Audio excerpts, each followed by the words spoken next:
কলকাতার content creator Sandy Saha কিছুদিন আগেই লায়লা মামুনের সংসার বাঁচাতে এসে নিজের সংসার গড়ার কথা জানিয়ে তিনি বলেন তিনি বাংলাদেশের ভাবি হতে এসেছেন, বাংলাদেশ থেকে নিয়ে যাবেন কলকাতার জামাই। সত্যি আমার ছেলেদেরকে খুব ভালো লাগে। একটা ছোট হিন্ট দিতে চাই, বাংলাদেশে আসার আগের দিন অবধি আমি সিঙ্গেল ছিলাম। বাংলাদেশে এসে আমি নাম বলছি না, বাট আমার একজনকে খুব ভালো লেগেছে, একটা মানুষকে। সম্প্রতি ভাইরাল হলো স্যান্ডি সাহা ও বিডি ইমরানের অন্তরঙ্গ ছবি, যা যথেষ্ট আপত্তিজনকও ছিল।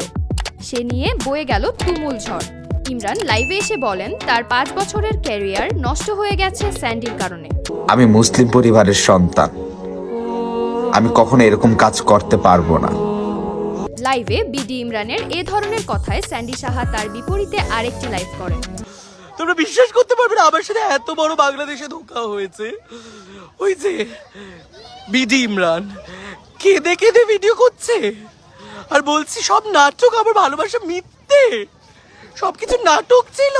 লাইভে স্যান্ডিকে প্রচুর কান্নাকাটি করতে দেখা যায়। সেখানে সে জানায় তার ভালোবাসা মিথ্যা ছিল না। এবার দেখার বিষয় কোথাকার জল কোথায় গিয়ে গড়ায়। তাবাসসুম মারিয়া, বার্নাবি নিউজ।